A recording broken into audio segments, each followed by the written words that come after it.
Good afternoon and welcome to Understanding and Leveraging Agency Waiver Requests for CBEs, a workshop presented by the Department of Small and Local Business Development. My name is Lauren Adkins and I manage the Business Opportunities section here at DSLBD, and I'm happy to be introducing a terrific panel of speakers for you today. We want to encourage everyone to use the chat if you have any questions or any problems. So please feel free to post those notes into the chat, and we will respond to them throughout the session, but we will also have a dedicated question and answer time at the end of the session. I would certainly like to give welcoming remarks on behalf of Director Christy Whitfield, who was not able to join us today, but who you all know is an incredibly passionate champion of small businesses and especially CBEs and SBEs in their search for great work from DC government via government contracts. Director Whitfield has done a great job of helping to reduce waiver requests and helping to make sure that waiver requests are actually, as you will learn today, something that can be a tool for your business to show that you have the ability to do the work that is being requested through different agencies. I'm certain that Director Whitfield would say on behalf of Mayor Bowser that we are very proud of the Bowser administration's record in expanding the number of dollars that are awarded every year as agency contracts to CBEs. That number has gone up every year for the past 6 years and is possibly going to top over $1 billion in spend with local and small businesses this past year. We are tabulating those numbers right now, but it certainly looks like it's going to be a very large amount going into small businesses. It is also my great pleasure to introduce two of our speakers today. Pete Teague is the Ombudsman for the Office of Contracting and Procurement. In that role, he serves as a voice and champion for small businesses within the very large office that works to manage procurements for all of the agencies in DC government. So it's an incredibly big job. You all are lucky to have a very big voice for you as small businesses because Pete is truly an impassioned champion. And I'm also happy to introduce my colleague at DSLBD, Amanda Wright, who is our Senior Compliance Specialist. She works on that hard-hitting compliance team, and they have the dual role of ensuring that agencies meet their goals for spending as much as they have said they would spend with small businesses, and then also helping to ensure that small businesses are part of the waiver process and are the rules are enforced to make sure that subcontractors are paid and all kinds of great things. And she's going to talk a few more minutes, so I won't keep talking about what compliance does, other than to just brag about how amazingly effective they are. And so with that, I'm going to turn the workshop over to Pete. So I'm going to stop sharing my screen, and Pete and Amanda can start sharing their presentation.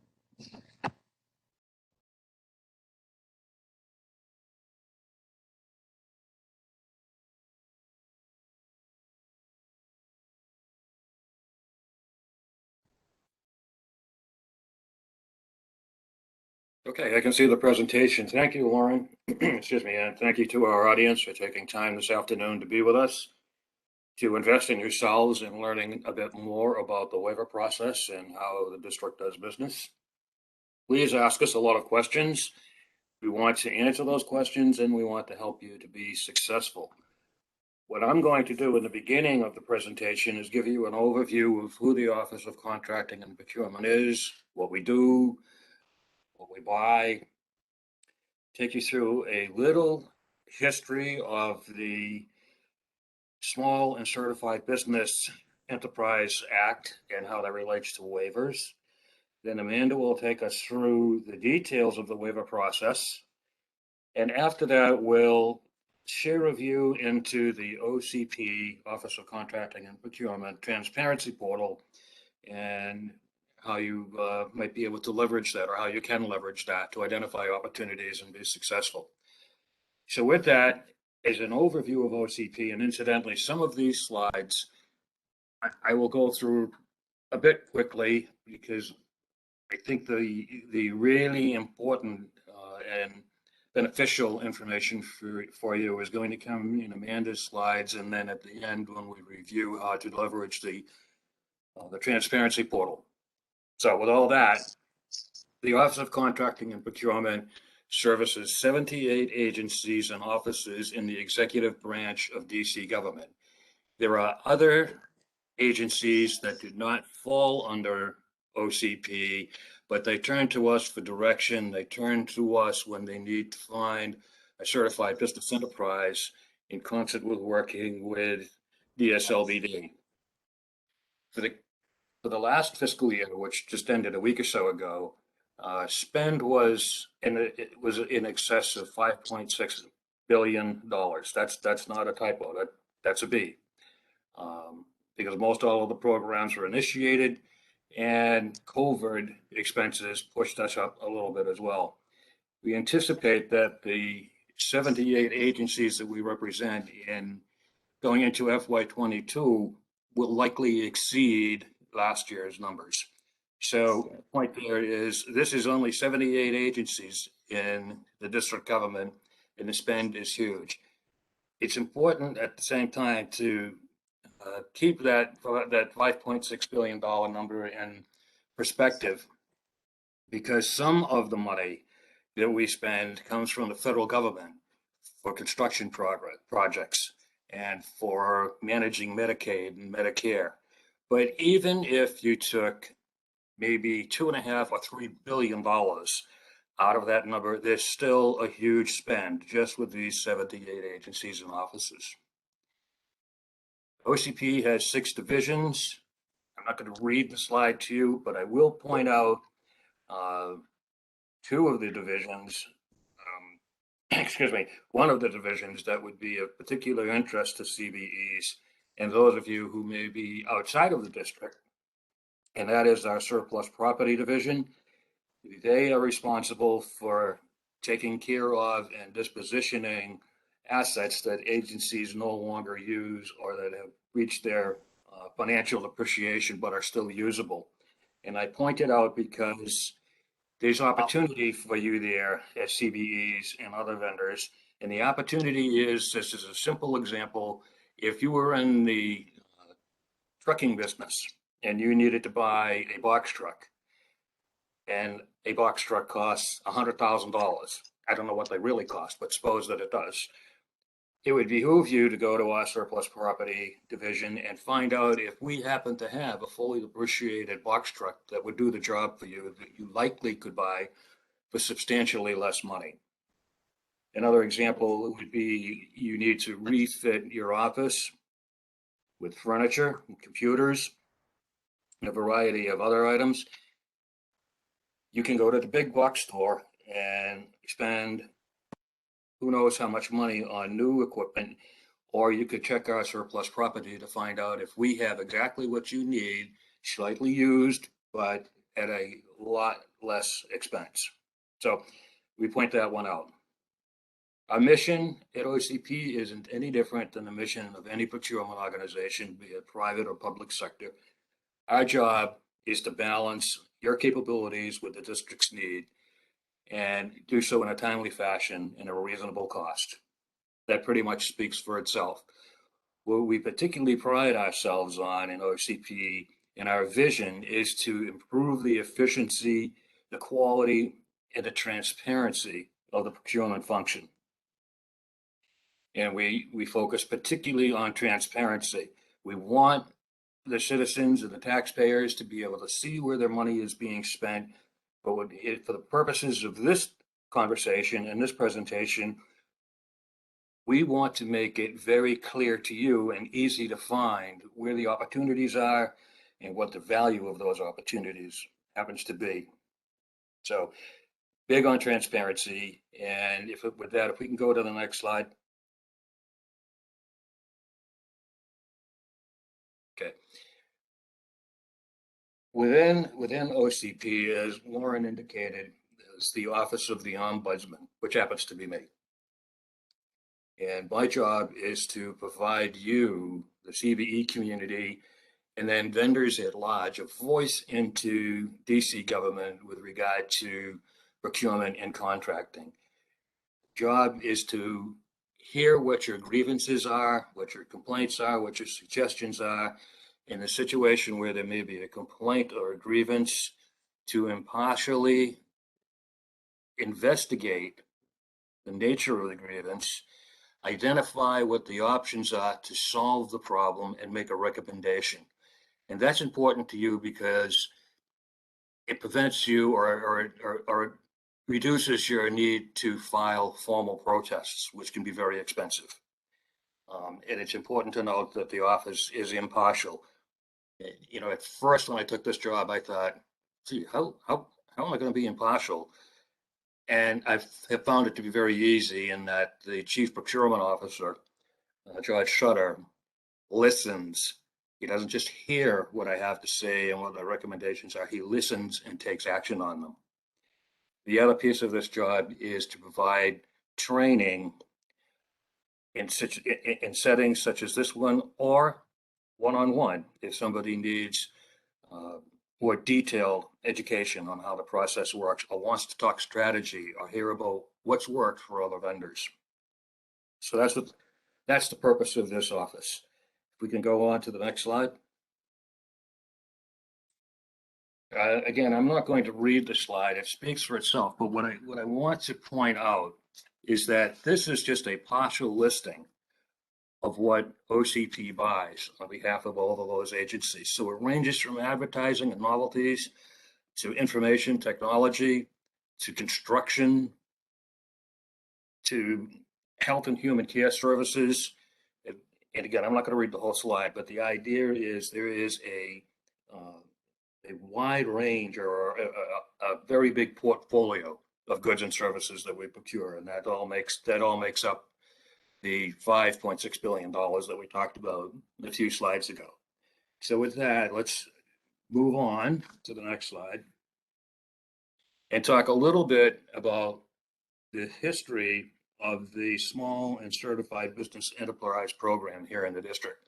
And we're not going to spend an awful lot of time on this, but want you to get a flavor for how long the district has been committed to our local small business enterprises and our certified business enterprises. In the 70s and 80s, as the slide indicates, there was a sheltered market program that focused on diversity.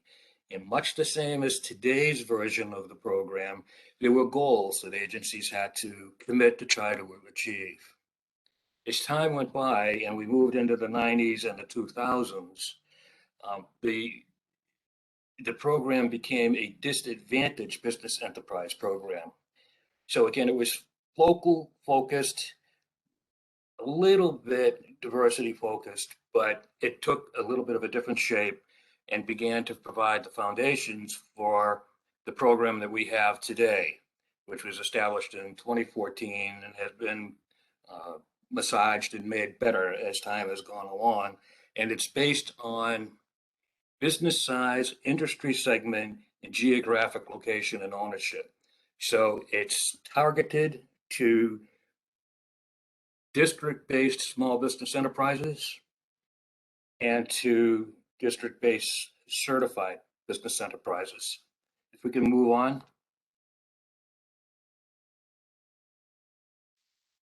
In 2014 and small actions since then, a number of significant changes have been made to the law. And that's a key word, the law. This is the law. This is how committed the district is to small business enterprises and CBEs. We have laws, and we'll take a brief look at those in a slide or two. But it set agency goals targeting SBEs and CBEs. Well, what's the difference between that and when the program was established in the 70s and 80s? The difference is it's not diversity focused, it's race and gender neutral, and focuses on businesses that are in the district. It established set-asides for small business enterprises and certified business enterprises, and we implement that at OCP through the DC supply schedule, which we could talk about toward the end of the presentation if you like. And it provides for subcontracting the SBEs and CBEs. So with, the point here is that although we've migrated over time away from a diversity-based program, we focused more on are the businesses located in the district? And that's from a race and gender neutral point of view where we wanted to place our focus.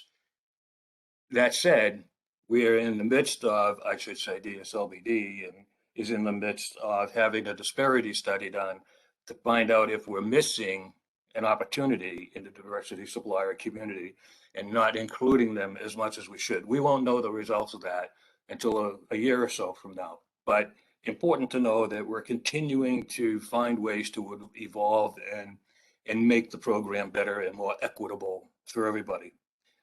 So let's go to the next slide. I talked about agency goals. Annually, Dslbd meets with the directors of every agency, whether they're covered by Oacp or not, to establish an expendable budget. And an expendable budget simply is an agency is awarded, for example, an agency is awarded $1 million to run its operations for the year. Remove headcount, G&A, intergovernment transfers, so money that you couldn't spend with a CBE anyway, and what's left, say it's $500,000, 50% of that is considered the expendable budget and needs to be, they need to agree to a goal to spend 50% of that money with SBEs and CBEs. Stop and think about that. That's pretty huge. And it's measured, by the way. There are set-asides, so all procurements under $250,000 must be awarded to a district SBE, and if not to a district SBE, then to a certified business enterprise.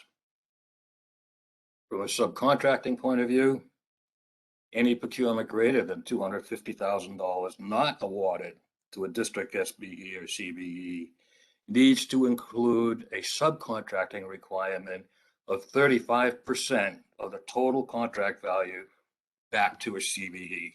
So for example, if Pete's company in Maryland won a contract greater than $250,000, Pete's company would have to find an SBE or a CBE to subcontract 35% of the total value of that opportunity back to that CBE. During the pandemic, I believe that 35% has been raised to 50% in a further effort to support our local business community. We could move to the next slide.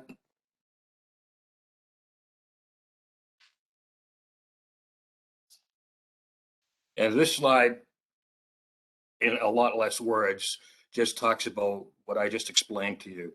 What I want you to walk away from what I want you to take from this slide and the one prior to it is that there is a very serious commitment on behalf of the district to our local businesses. And I've already talked about what each of the three columns here discuss, but we wanted you to have that for future reference because it boils the ocean down to something that you can easily read and make reference to. The next slide.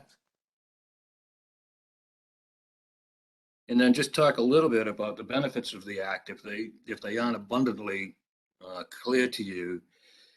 It stimulates growth for existing district-based businesses.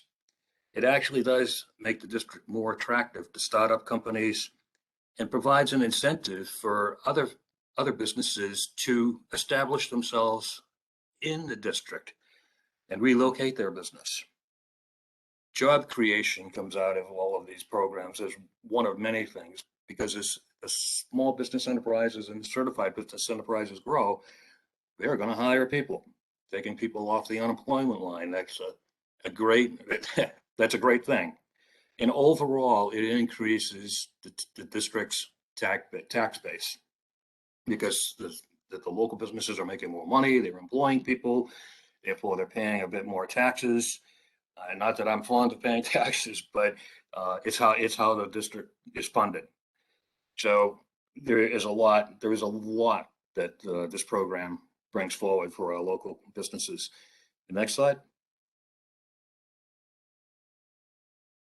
So how OCP supports the Act is we have something called the DC Supply Schedule, which is essentially 16 categories of goods and services that only certified business enterprises can be awarded in these 16 different categories.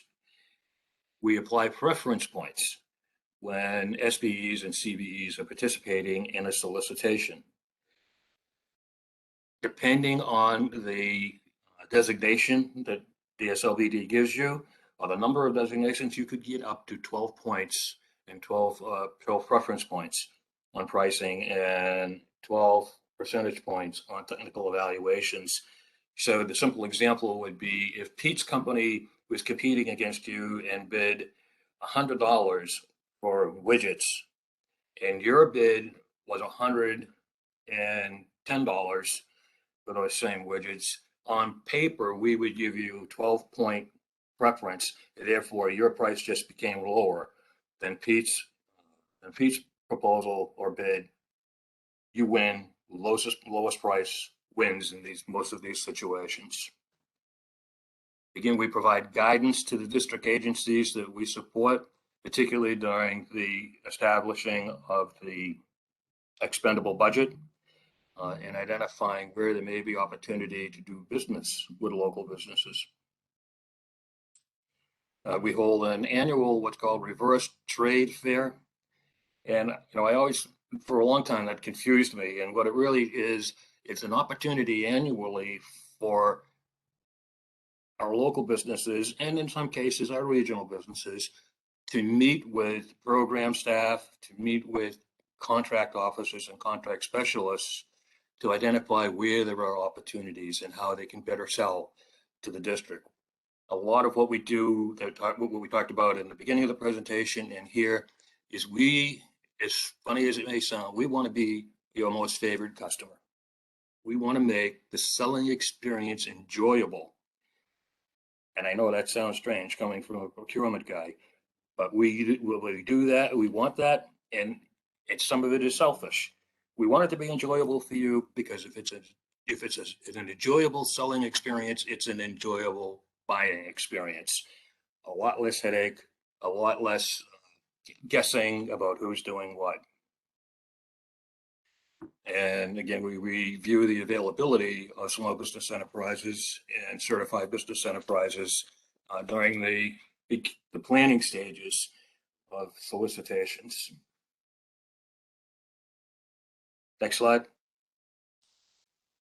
Pete, real quickly, we had a question about the supply schedule. Sure. Derek says that his business has tried to submit for several different supply schedules, and each time been told that the work that they do, which is IT security, is not covered under the schedules, although it looks like it should be. Do you have any quick advice for Derek? Yeah, I think the advice is send me a short email about that, because that seems kind of curious. And I would have thought that would be under IT technology. I forget the exact name of the category, but yeah. And it would also, I think, depending on what the service or goods are, might fall under the MOBUS category. So if you could send me an email, just briefly telling me what went on, I can look into it and see if we can find out, did we misunderstand something or is there something else that we need to do? And that email is William, WILLIAM .TEAGUE, the number 2, @dc.gov. Hopefully that helps. Oh, thanks, Katina, for putting that up there. So, we've talked about small business enterprises and certified business enterprises, and sometimes you get that shaked head look. Like, well, what are you really talking about?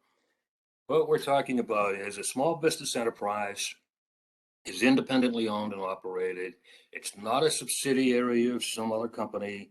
It meets the definition of the US SBA description of a small business. And I'm not going to read you that whole slide, But the point is that it's a small business enterprise located in the district that fits this very narrow description that's listed here. A certified business enterprise, on the other hand, and I'm going to ask Lauren to keep me honest and straight on this. The difference is a certified business enterprise is a small business enterprise that DSLBD has verified is really headquartered in the District of Columbia and meets certain other criteria. And we've provided a link to the website that discusses what those other criteria are. There are 8 categories of CBE. And again, depending on how many of the categories you qualify for, you get up to 12 percentage points. So that's the difference. When we talk about small business enterprises, we're simply talking about a small business enterprise that's headquartered in the district. Thank you very much. When we talk about a certified business enterprise, it's that DSLBD has taken another step to really verify that small business enterprise is located in the district and meets all the criteria. Okay, so next slide.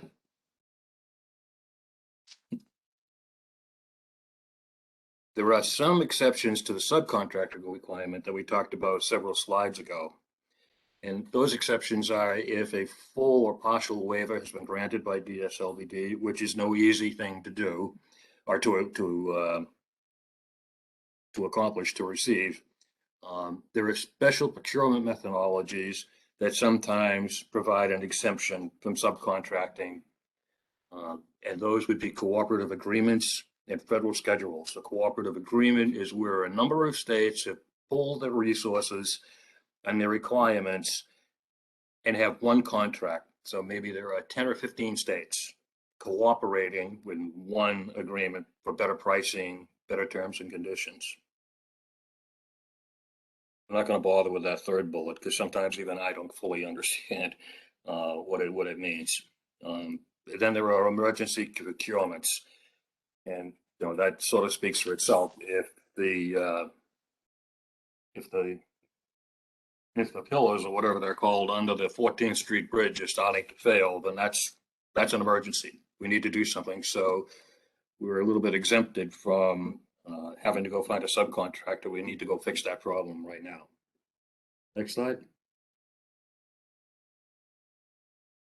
This one is just a little bit, the first bullet is a little bit of a repeat.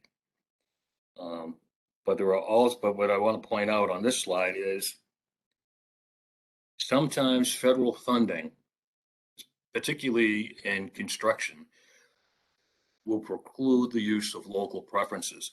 Doesn't mean that we can't use a certified business enterprise or a small business enterprise, but that business has to fall under the definition of a disadvantaged business enterprise. And I believe in recent year or so, DSLBD has created a disadvantaged business enterprise category in the program. And the last point is within 10 business days of awarding a contract, we have to document it and put it on our website. So we'll try to talk a little bit more about that later in the presentation when we talk about leveraging the transparency, but let's make a note to yourselves that you might want to be looking at the Oacp website every now and again. So that gives you a bit of a Reader's Digest version of who the Office of Contracting and Procurement is, a little bit of the background to the Small Business and Certified Business Enterprise program. And with that, let's ask Amanda to jump in and walk us through all the details. Who is DSLBD anyway? What do they do?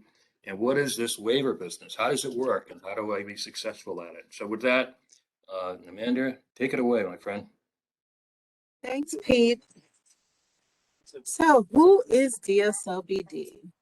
So at DSLBD, our mission is to support the development, economic growth, and retention of district-based businesses and make sure we promote economic development throughout the district's commercial corridors. Within DSLBD, we have several different divisions. The division that we are currently here to talk about is compliance and enforcement. And compliance and enforcement is here to basically monitor, track, report, and enforce fair participation of local businesses. So we are here to advocate for you, and we do that hard. So within that division, we have 3 different pieces of that. We have agency compliance, as Pete was talking about, where you work with the district agencies. And then we have public-private development compliance, which works with the private developers that come into the city to do all the construction and development. And then we have the investigation department, and they deal with making sure there's no fraud going on. So some of you may have experienced investigations coming by to do spot checks on CBE locations. We also look into different complaints. So that's what that division consists of. So this is a little bit more about compliance and our primary responsibilities. Pete touched on a few of them. We basically are here to track and monitor the mandatory set-asides for CBEs and procurements under $250,000. We are here to track and monitor the 35% or 50% subcontracting requirements for CBEs and procurements over $250,000. And we are responsible for processing waiver requests.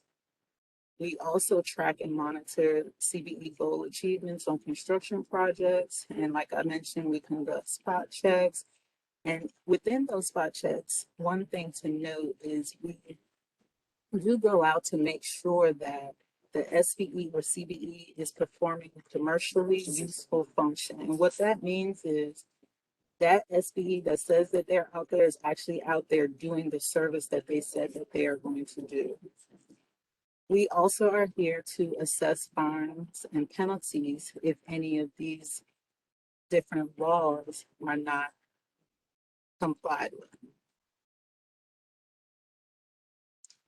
Pete spoke a lot on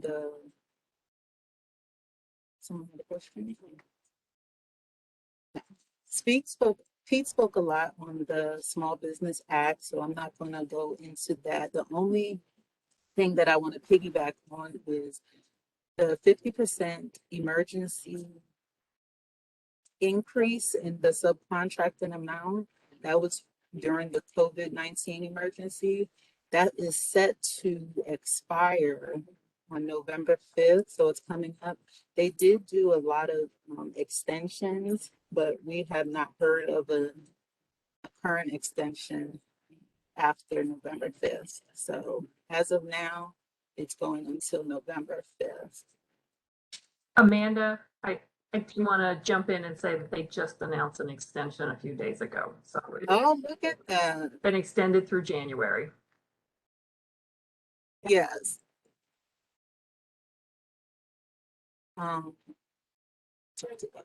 Okay, so as we're here to talk about waivers, what is the purpose of a waiver request? So the purpose of a waiver request is to say that this good or service may not be able to be performed by SBEs. And the reason why our division may grant a waiver is if there's a lack of SBEs available to provide those services, or if available SBEs lack the business capacity to fulfill the terms. So you may be able to do it, but you may be on other contracts and you don't have any more capacity to do it. The goods and services requested are proprietary or specialized in nature.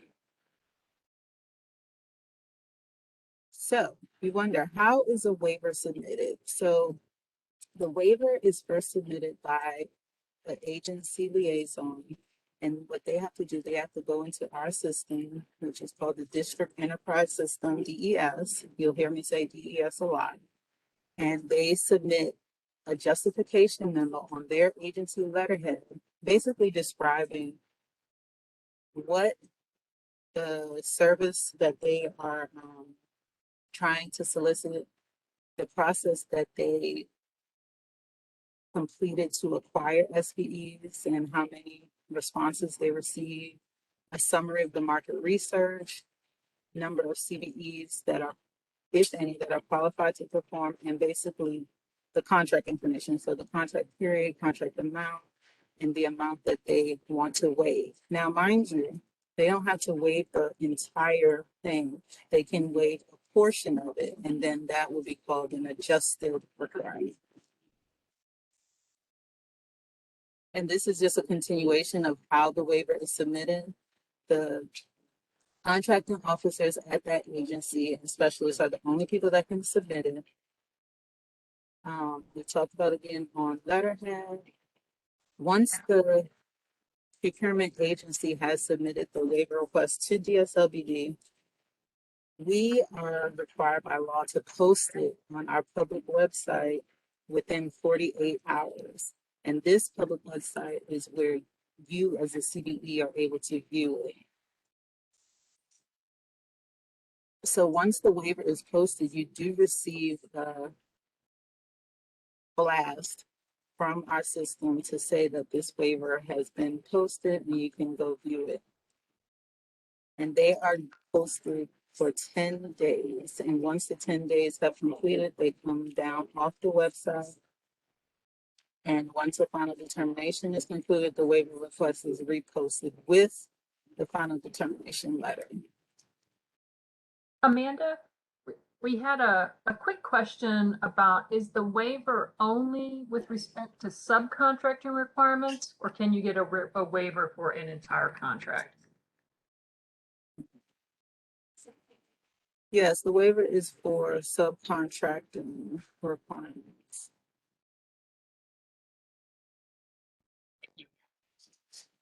If that answers, if not, ask the secondary question. Where? Can you say, where can you view the waivers? Waiver requests can be accessed in two ways. So like I mentioned, on our website, they can be viewed, and then by the e-blast. The e-blast template is down below. Some of you may have already seen it before, and you're like wondering, why am I getting all of these e-blasts? It's just for awareness.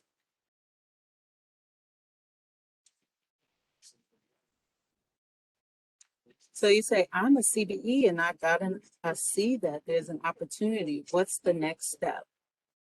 So your next step is to reach out to the contracting officer, but through DES. So we have an option for you to reach out directly through DES that we're going to go through on the next slide to show your interest. We at DSLBD also are notified once you show your interest. Second, if the contracting officer, after you've shown your interest through DES and the contracting officer seems like they're not responding to you, you can reach out to Mr. PT here to see if he can be of some assistance further. And then if you have not heard back from either party, within 72 hours, you can reach out to DSLBD. So as I mentioned, the new way to show interest on a waiver request is once you go to our website, you will see all the different waivers that are posted. Say you find one that you think can spark your interest.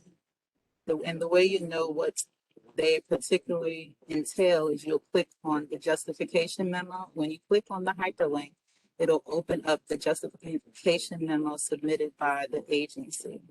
If it's something that you think you are interested in or that you can do, you would then click on the interested button under the potential opportunity column. Once you click on the interested button,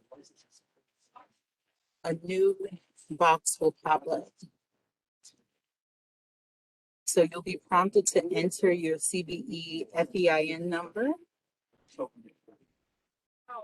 And then you will complete all the fields on the form and then submit select submit. Once you've selected submit, it'll show that you have, in fact, submitted the interest and shown interest, and then the contracting officer will reach out to you. So this is a copy of the email that you will receive after you have shown interest. And then I want to emphasize the importance of when you submit your interest and what you have to do after. So once you reach out to the contracting, once the contracting officer reaches out to you, you want to request a copy of the solicitation, or you can also retrieve it on the agency's website. But you want to make sure that once that contracting officer reaches out to you and asks you for certain things, such as documents, or asks you certain questions, that you make sure that you respond when they tell you to respond. So say, for instance, you reached out to Department of Energy and Environment, and they contacted you back and said, please provide your past experience, your this, your that, by Friday of next week. It's important that you meet that deadline, because if you don't, then that agency can deem you as non-responsive, and they can use that when they come back to us. When we say what happened with that CBE, they can say, well, they didn't respond back to our secondary questions. So you just want to make sure you always follow up with that contracting officer and answer all the questions that they have. So along with providing a copy of your capability statement, a copy of your performance evaluation from previous projects, and any other supporting documentation that you think will be helpful for you to prove that you're able to do that service. So this is kind of a view of the CBE Waiver Portal, and an addition that we have made to it is the ability to filter the waivers. So sometimes you'll look at a list and you're like, oh, this list is overwhelming. So that's why we thought it would be useful to be able to filter it by fiscal year, category, agency, subcategory, status, and NIGP codes. And right here is just a list of what the different statuses mean. For instance, the comment period, that's the 10-day posting period I was talking about. That's the time when you are able to comment on a waiver. If it says pending determination, the waiver has come off of DSLBD's website, and now my compliance team is now rendering a determination. Approved, that means that we've already made our determination and the waiver was approved. Adjusted requirement, this is what I was talking about when I talked about the partial waivers. So an agency may have come in and said, we want to waive 35%. And then we at DSLBD may say, hey, we know you can't do 35%, but we know that some CBEs can do this. So we think that you can do 10%. So then that would become an adjusted requirement. So then you have denied. So these are waivers that have been denied, and means that they have to meet that subcontracting requirement. So that means the waiver was not granted. Then you'll see something that says withdrawn. If it says withdrawn, that means the agency actually went in withdrawal. This may happen because it was a duplicate, or they may no longer need it. Closed. These are when these are the waiver requests that have been closed by DSLBD. So this will happen if, again, it's a duplicate, or the agency is not responsive to us when we're trying to render a determination. If the waiver is closed, then the agency has to start the process over again. I think we saw a few questions from We have, Amanda. Thank you for stopping to pause for them. One of the biggest questions actually is about the surplus property, or one of the earliest questions is about the surplus property register. A gentleman wanted to know, do you have to be awarded a contract to be able to access the surplus property? So that's for Pete. You do not have to be awarded a contract to take advantage of the surplus property. You don't even have to be a local business. You can be a private citizen. We just like to make it known that we do have surplus property that is available to you or to the general public. But again, for the purposes of this presentation, let you know that this is a resource that could save you a lot of money as you retool or as you buy new equipment. That help? Thank you, Pete. And this is a good question for both of you all. Richard has asked, we are still trying to secure our first contract with DC government. Can we secure opportunities through waivers, or should we focus on subcontracting to already awarded contracts? Are you already a CBE? Or a small business enterprise in the district? I'm gonna yes, Richard says yes, they are. Okay, then if it were me, I'd be pursuing waivers all day long, as well as the other activity. I don't know, maybe Amanda has a better idea, but as far as I'm concerned, this is they're an opportunity for you. They could actually turn out to be low-hanging fruit. No, and I agree with you, Pete, that waivers would be what you should pursue. However, what I do find that some CBEs are doing is sometimes they're raising their hand or commenting on waivers that they may not be able to do. So just make sure that you are able to provide this service prior to showing interest. So just make sure you do your homework. It is a short period of time, but it's important that you do your homework and make sure that this is definitely something that you can do. Great. And I'm going to real quick throw into the chat the link to the Ocp Transparency Portal.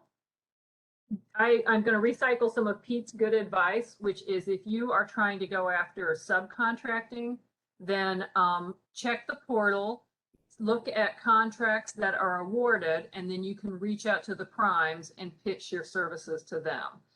We are, so you can get a hold of the prime contractors through contracts awarded and then be able to reach out to them directly. We are trying to get primes to do more pre-bid conferences or matchmaking sessions to find CBEs, but at this point, they seem to be more interested in just doing that research on their own. So putting your business in front of them is probably a good way to go. And Aditya has said that one time she responded to a waiver and was immediately contacted by the large business who was awarded that waiver. So I guess the question would be, were you able to get, she said she got my information from the COR contract maybe, and it was a little bit intimidating. So Aditya would like to know, is that how it's meant to work when a CBE responds to a waiver? Yeah, so I believe that you're saying that the prime reached out to you. So yes, the prime can reach out to you because they're the ones that are soliciting your services essentially as a subcontractor. Thank you, Amanda. Ravi has a question of where do we access the awarded contracts with CBE subcontracting goals? We'll be talking about that when, excuse me, when I come back online after Amanda has taken us through this portion. Great. I think that's all the questions that we've had so far. Okay, so we'll keep going. So another new feature that we added to the system is an ability for CBEs to manage their email notifications. As I talked before, anytime a waiver request comes out, the CBEs get a e-blast. So what we thought was, a lot of CBEs said, we're getting too much emails for things that are not related to our business. So we made it a point to make sure that you can narrow down what type of notifications you want to receive. So you would just simply go to the same district CBE waiver portal, DES, and you would click on sign up for email notifications, and you'll be prompted to go into your CBE DES profile, and then you'll follow all the prompts to pick the specific targeted categories that you would like to receive waiver requests on. If you want them from all of them, then you don't have to worry about it. But some people want to target their waiver requests notifications that they receive, and this is how you would do it. Another DSLBD resource that we have is DCP TAC, and that stands for DC Procurement Technical and Assistance Program. And if you meet these following requirements, you can be a client of DCP TAC. So your business has to be registered with the Department of Consumer and Regulatory Affairs, DCRA. Your business has completed a business plan. Your business has been in existence for at least 6 months. You have a registered DUNS number, and you completed or currently engaged in on a commercial or government contract. So that's DCP TAC, and they're located right here within our agency. So some additional opportunities is we have several to offer. So the Green Book, I'm not sure of your status of CBE if you're new or old, but we have the Green Book, which is a book that comes out annually to help CBEs navigate DC government processes by basically providing the spend availability for all of the different agencies in DC government. We also have OCP's Acquisition Planning Portal, which is containing information that is helpful to prospective contractors that are expected to bid on different contracts between October 1st and September 30th. We have OCP's Index of Opportunity Solicitation listing, and then the different agency web pages.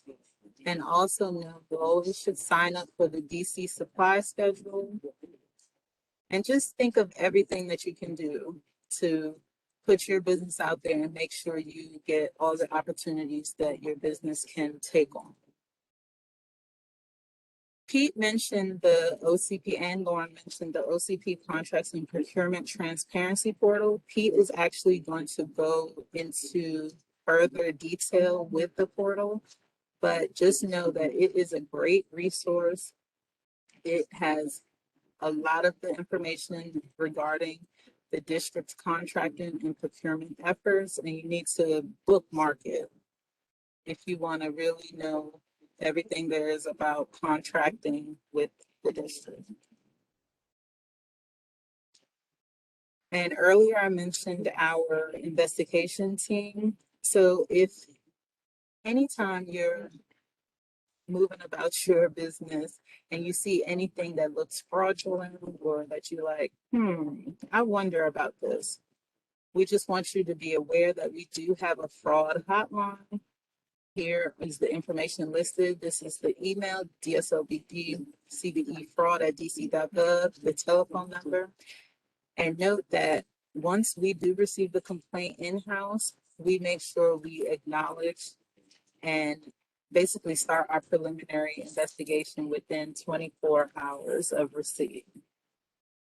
And if there aren't any questions on that piece, I'm going to turn it back over to Pete.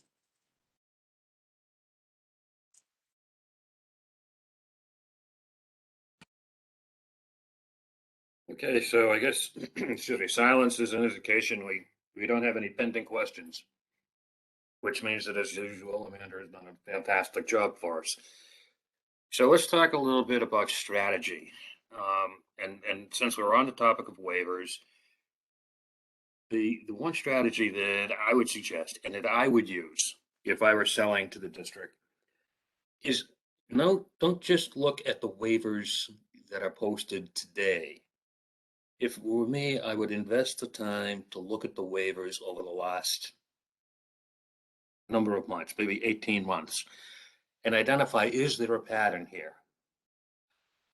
Were waivers granted for goods or services that I could have provided, but maybe I had the wrong NIGP code on my DSLBD profile or in my OCP profile?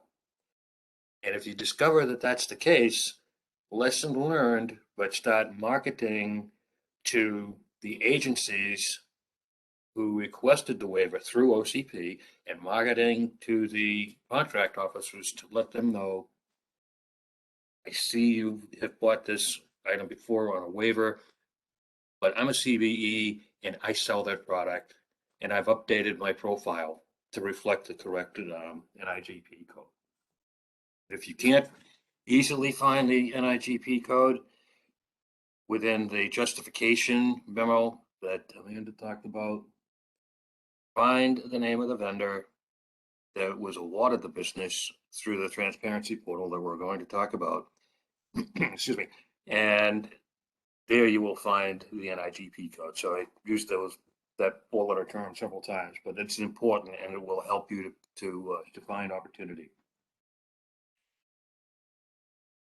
And as I think we said a few minutes ago, you, especially if you're an SBE or a CBE, use the waiver portal as a way to identify opportunity that you might not have otherwise been able to capture. When you're marketing, if it were me marketing to the district, I would go for mind share. And what I'm talking about in that is a series of simple 2 or 3 line emails spaced, I don't know, 10, 15 days apart to your target agencies, letting them know that you are aware of the following project that the agency is working on. You suspect that they're going to need some fill in the blank, and you have experience with that. And then change that email up as frequently as you need to. At some point and early on in your email campaign or mind share campaign, share an industry best practice so that you get some program officers' attention over time. And we've seen this happen over and over and over with people that have tried this. Sooner or later, the agency realizes that, we're at the point where we need to buy some fill in the blank on this project. Who is that vendor that keeps writing to me and even gives me industry best practices that I might not have learned otherwise? And they will reach out to the contract officer and say, look, we can't guarantee so-and-so any business, but please make sure you reach out to them and invite them to submit a bid or a proposal. All I can say is it works. So it's a strategy you might want to think about. This next one applies to both waivers and just general open market opportunities with the district. Open market meaning they're not set aside. They're not specific to SBEs or CBEs. You know who your competition is. Get to know them even better and look for the opportunity to make them your advantage. You may see opportunities, whether it's with a waiver or it's with a contract or whatever, that you would love to bid on, but in your heart of hearts, it would be irresponsible for you to bid on it because you don't have perhaps the capacity. You have the intellectual intelligence, but you don't have the capacity to fulfill the need. Wouldn't it be great if you knew who your competitors were that had a similar portfolio to yours, that together You could, with good conscience, submit a bid. Yeah, someone's probably going to have to be the prime, someone's going to have to probably be the subcontractor, but you just turned your competition into your advantage. And there are many ways to do that.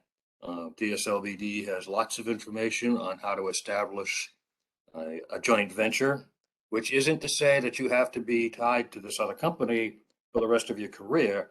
You can have a joint venture specific to a specific opportunity.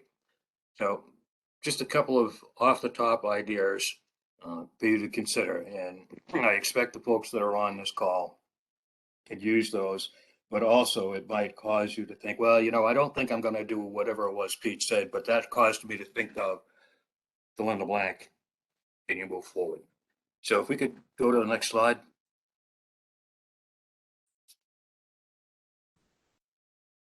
So again, the Ocp Transparency Portal.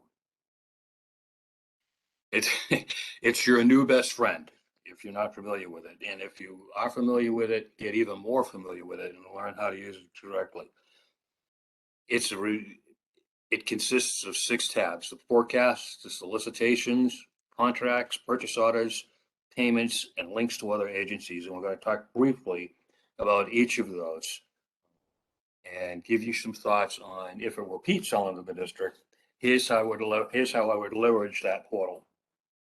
So if we go to the next slide, please. The forecast is exactly what it says, and it complements the green book that Amanda talked about. Annually, and I'm sorry it isn't updated more frequently than this, but annually, OCP reaches out to the 78 agencies and offices that it supports and gets a forecast of what and when the agencies believe they're going to buy goods and services in support of their operations and projects. Be utilizing that forecast. Figure out, of the 78 agencies, which of the 10 or 15 max, if it were me, that would be the max, agencies are your targets. The agencies that are more likely than others to need the goods or services that you sell, and search the forecast for those agencies. And you can do it in a variety of ways, including, remember what I said, NIGP code. And it's up, by the way, doing that is also a great way to find out whether or not you've got the right NIGP codes listed in your profile. The Solicitations tab, that's where you find out what's currently being requested by the agencies. And take note, when you see a solicitation that you want to bid on, you need to contact the contract officer that's listed and request to be invited to submit a bid. The district cannot refuse a bid or a proposal. But the way we manage it is request to be invited. The other thing with the solicitations tab, it's a history of what the solicitations are that have been put out for the last number of years. If it were me, just like when you're reviewing and studying past waivers, where's there a pattern? Where were there opportunities that I might have been able to satisfy what was needed? And include that in your marketing campaign. And it could be as simple as you're reaching out to the Department of Environment and Energy, noting that 2 years ago you worked on fill in the blank. I have a suspicion that you're going to need to work on that again. We happen to be experts in whatever that is. I'm trying to give some simple examples, but hopefully you get the idea. So there's a wealth of information in those solicitations. The contracts tab. OCP posts every contract valued at $100,000 or more. That contracts tab could be invaluable to you for a variety of reasons, some of which I think Lauren alluded to early on in the presentation. But you can find out things like who has the business today. So, you knew your competition, but now you know for sure who your competition is because they've got a contract. You can find out when is the current purchase period going to end. Purchase period in DC lingo is option year. You look at a contract that you're interested in and you discover that it's coming up in 5 months. Don't make the assumption that it's necessarily going to go to the incumbent. That's the time to start marketing to the agency and to the contract officers with a compelling reason why your solution is a better value for the district. And you just may be able to convince them to resolicit because there's more opportunity out there, because there's a CBE named you that wasn't there before when the contract was originally awarded. You can also use the contract tab, not just to find out who has the business today, but to reach out to whoever has the business and, excuse me, pitch yourself as, look, you ever run into a capacity problem? We have the same portfolio. I'm a CBE. I can help as a subcontractor to you. So as you can see, or at least hear, there are a variety of ways that you can use this contracts tab. And, I really encourage you to do that. We go to the next slide. The purchase orders tab is a great way for you to see who is the district spending money with. And that's nice to know as a taxpayer. And that's nice to know as a vendor or potential vendor. But what's really cool in my mind is you can search this by NIGP code and find out for the products, for the goods and services that you sell under those NIGP codes, how much is the district spending? Is it worth your time to go after that business? It'll also tell you, even if you discover that, well, geez, the district is only spending $10,000 a year on fill in the blank. But guess what? Now I know what agency is buying it, and I can start marketing to them. So it's a chance for you to size the business, a chance for you to find out beyond the awarded contracts. Because remember, I said $100,000 or more. There's a lot of contracts for less than $100,000. Now you know who's getting the other piece of the business. Again, there's a lot of smart people on this call. Just those little points may be enough for you to say, I'm not going to do that, but made me think of this, and that's what I'm going to go do. The payments tab, we post payments that we make to primes and GCs, general contractors. You care about that for a couple of reasons, or at least if it were me, I'd care about it for a couple of reasons. If I'm a subcontractor to Pete's construction company, I sure would like to know that Pete's construction company got paid 2 weeks ago, X amount of money, and now I can call Pete's construction company and say, I know that you got paid. So how come you haven't paid my invoice yet? And there's a variety of ways that you can do that. But one of the other many things you can do with this kind of transparency is utilize it at this payments tab. Utilize it in both your public and private sector marketing activity and opportunity capture. It's a ready-made, in this case, it's a ready-made list of who the GCs, again, general contractors, and primes are doing business with the district. They've got a contract. You know how much they're making. Perfect target.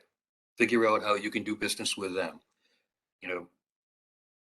A lot of my objective is to help make sure that you get business from the government itself. But the other piece of my responsibility to you is, if I see an opportunity, I'm going to make it available to you. And this is a way for you to find those opportunities. Take a look at the independent agencies tab. These are the agencies that don't fall under OCP. One of the bigger being the Department of General Services, DGS. They're independent of us, but they have $1 billion spend. So that's in addition to the money that OCP is spending. This will bring you This tab will bring you to a link to their DGS site where they have a similar transparency portal, and you can start identifying opportunity. Oh, by the way, that extends itself to DC public schools, who also do not fall under OCP. So, you know, kind of a very valuable tool. And if we could go to the next slide.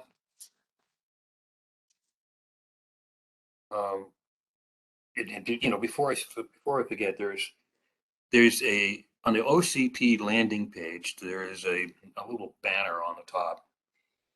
If it were me, I would be clicking on the Other Opportunities tab, because within it, we list solicitations from quasi-governmental agencies and instrumentalities like DC Water, like the Convention Center, DC Events, some people call it, and a number of other agencies that don't fall under OCP, but present opportunity for us, our certified business enterprises and our local small business enterprises.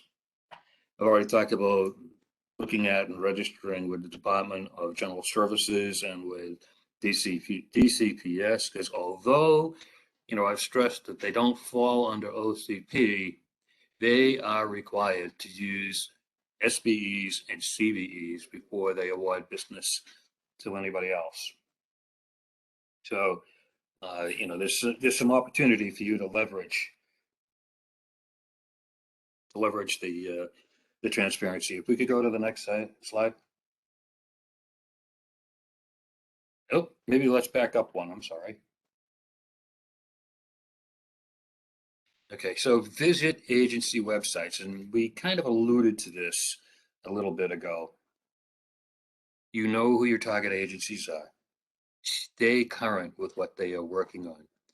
Even if you don't see anything in the forecast that they plan to buy, if you have a handle on what your target agencies are working on, then you can pretty well figure out, because you're the subject matter expert, where you can help them with that. And that kind of plays back to the mindshare marketing strategy that we talked about. If you don't know who to write to in your target agency, most agencies in the district publish a organization chart on their website. Look for the program staff. It's not going to list every person's name, but it's probably going to tell you who the manager of the program staff is. If nothing else, look for the chief of staff or the chief operating officer and write to that person, you know, those same emails. And the reason for that is those two folks, which, regardless of what their title is, they know where the money is and where and when it's going to be spent. So if you catch their attention, you can be sure they're going to go to the program staff and say, hey, did you know this? So just something to think about. Okay, let's try the next slide if we could. Oh, wow, we're at the end. So I guess hand this back to either Lauren or Amanda, and let's see if we can use the last 16 minutes to answer any questions that have come up. We actually have some big questions headed your way. I'm going to unmute Nathan, who has sent over quite a large number of questions. So,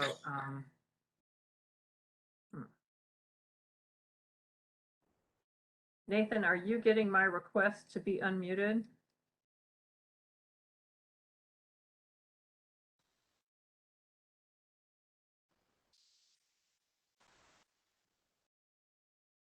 Hello, can you hear me?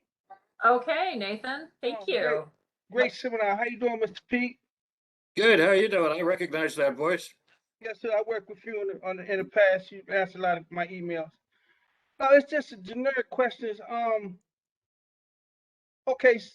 So when I read the justification memos from the waiver request, it states that CBEs need to contact that agency to have their capabilities in their CBE business listed at their agencies as a vendor. But however, it's kind of difficult to get that information of the procurement officer and the email where you can submit that to. And a lot of times when you call, they refer you back to the office of the OCP. Okay. So it's kind of, difficult for, at least for me, to have my capability statement in my company's business as a CBE, SBE listed as a vendor. That's one of the questions that I had. Okay, so Nathan, you're registered as a general vendor, if nothing else, right? Yes, sir. And I do have all the 12 category points. Okay, so my suggestion would be go into both your DSLBD and OCP profiles and make sure that they reflect the NIGP codes correctly. Yes, sir. And I have been having help from the Department of PTAC, DC PTAC. I've been having help. Okay, good. One of the And questions then, I wanted to ask you. go ahead. Okay, I didn't mean to cut you off. But one of the questions I meant to ask you, I did make a response to the contracting officer of one of the waivers that I submitted yesterday, and I understand it's 10 days, and I got the understanding that if they haven't responded to you within an amount of time. But however, the DDS, Department of Disability Services, have a vocational training waiver that they're trying to waive, stating that they can't find certain contractors to fulfill those vocational training and self-sufficiency services, which I offer, but they say something about a human healthcare agreement that all the that's not built into the contract, and that waiver is 3463. You understand what I'm saying, Mr. Pete? I do, and I don't. Does this by any chance have anything to do with temporary assistance for needy families? No, sir. This has something to do with the Department of Disability Services training vocational skills for those hard to serve people who have mentally and physical disabilities. Okay, Nathan, I think the thing to do in the interest of everybody's time about getting to you with an answer is send me an email, just briefly telling me what's gone down, and I will look into it. Okay, well, I would just forward you everything that I sent to the other contractors and everything that you have to take a look at. All right, that sounds fine. Okay. Thank you. Sure.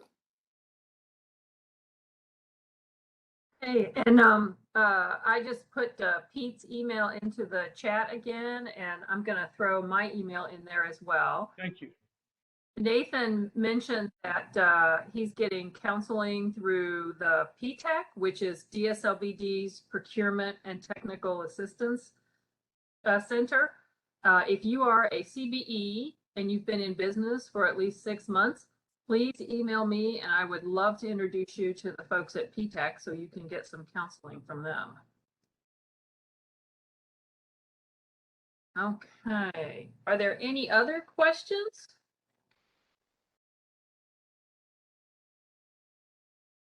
We can unmute you if you have more questions. And Amanda has put up a great question of what did we address, but you, oh, okay. Chandra has a question. Okay, you should be able to unmute yourself now and ask your question, Chandra. Thank you very much. We provide a very unique service, which is emergency response plans and evacuation maps. And I wanted to know what do we do? Who do we follow up with if the organization just fails to respond to us, despite saying, "Hey, I saw the final order said you have to subcontract X amount of dollars. We believe we have a very unique service that could benefit you," but they don't respond. Who do we follow up with? You can follow up with the Ombudsman's office to see if I can encourage a response, even if it's not the response we want, but to at least encourage a response. The other strategy that if it were me, that I would take, Chandra, is send them an unsolicited proposal. Done that. You've done that? Oh yeah, because I had a meeting with them and said this is what we can offer, and then the waiver comes out and they're like, "Wait, there's no CBE opportunities." I'm like, I gave you guys a proposal for part of Okay, that. now that you said that, Chandler, did you comment on the waiver? I did not directly comment on the waiver. So I went that's a piece directly. that you must do during that 10-day Got it. posting period. When you see that waiver come out and you know that it's something that you can do, you must comment in DES, and basically you're raising your hand, and that's you. That's letting them know that you're showing interest, and it's also telling DSLBD that a CBE has reached out. Okay. Yeah, Okay.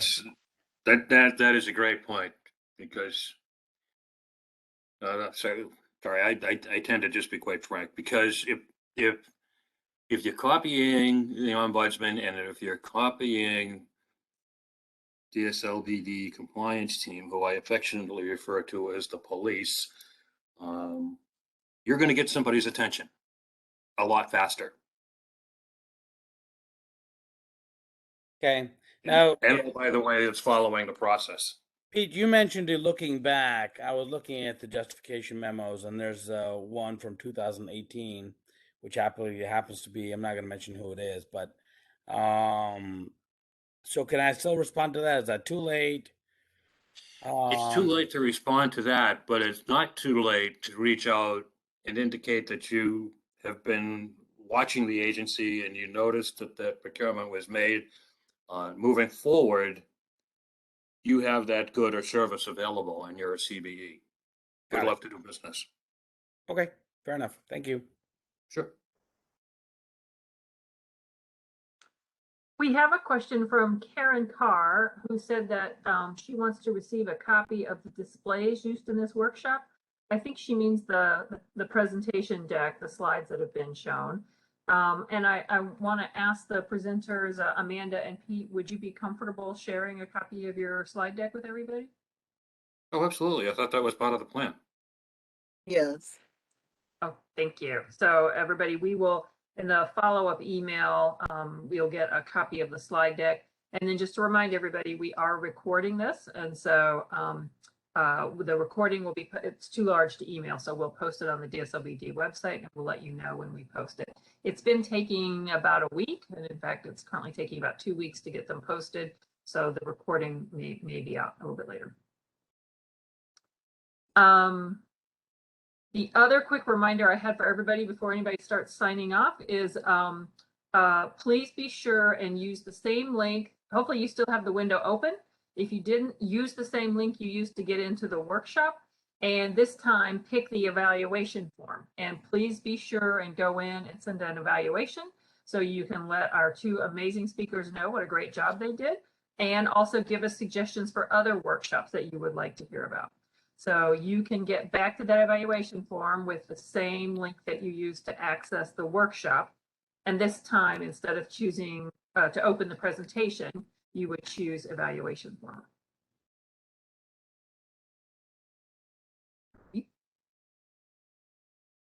Do we have, in our last few minutes here, any other questions? You can also use the icon to raise your hand if you just want me to unmute you rather than typing it all in. So raise your hand if you want to just call out the question. Lauren, when we make the slide deck available, will we also make available the chat?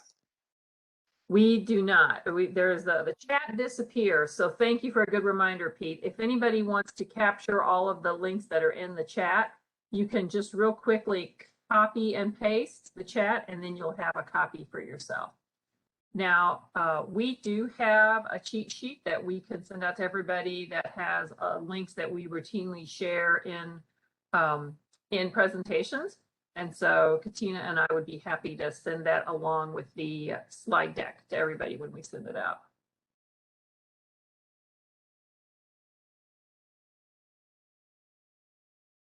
Well, if we don't have any more questions, I just want to thank everybody for joining us today. Oh, there's a question.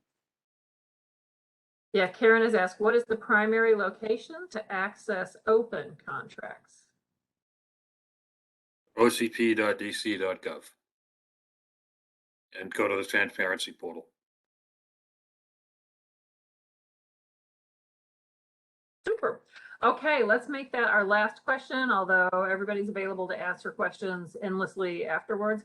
And I'd love to follow Amanda's great example. In addition to thanking you all for attending, I would again like to thank Amanda and Pete for putting together such a information-packed session. Thank you both for making time to share your vast knowledge with everybody.